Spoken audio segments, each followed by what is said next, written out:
2014 मध्ये बाप लेकींचं अनोखं आणि प्रेमळ नातं सांगणाऱ्या असे हे कन्यादान मालिकेतून घराघरात पोहोचलेली अभिनेत्री म्हणजेच मधुरा देशपांडे।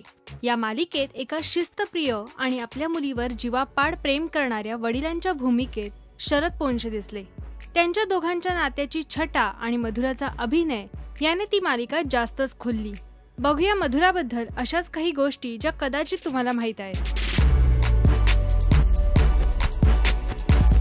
मधुराने असे हे कन्यादान या मालिकेसोबतच झुंज या टेलिव्हिजन शो मध्ये देखील काम केलं।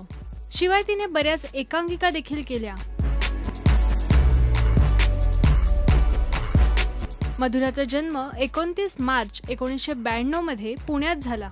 तिने भरतनाट्यम शिकले असून तिला ऍक्टिंग सोबतच डान्स मध्येही नाव कमवायचे। शिवाय इतरही बरेच शास्त्रीय नृत्य ती शिकली आहे। तिने तिचे शिक्षण पुण्यातील गरवारे कॉलेजमधून पूर्ण केलं।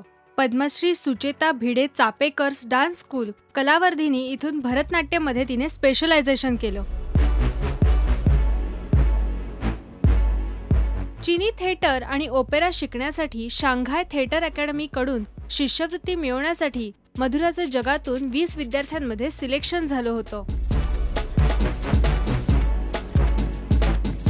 मधुराने 2012 साली अय्या या सिनेमात, नंतर 2016 मध्ये अँड जरा हटके या सिनेमात, तर 2018 साली आलेल्या गुलाबजाम या सिनेमात देखील काम केलं।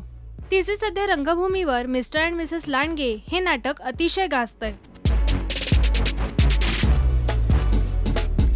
मधुराने झी युवावरील इथेच टाका तंबू या मालिकेत देखील काम केलं आणि आता तिची स्टार प्रवाहावर जीवलगा ही नवी मालिका लवकरच येणार आहे। तर अशी ही अभिनेत्री आणि डान्सर मधुरा देशपांडे तुम्हाला कशी वाटली ते आम्हाला कमेंट बॉक्समध्ये नक्की सांगा।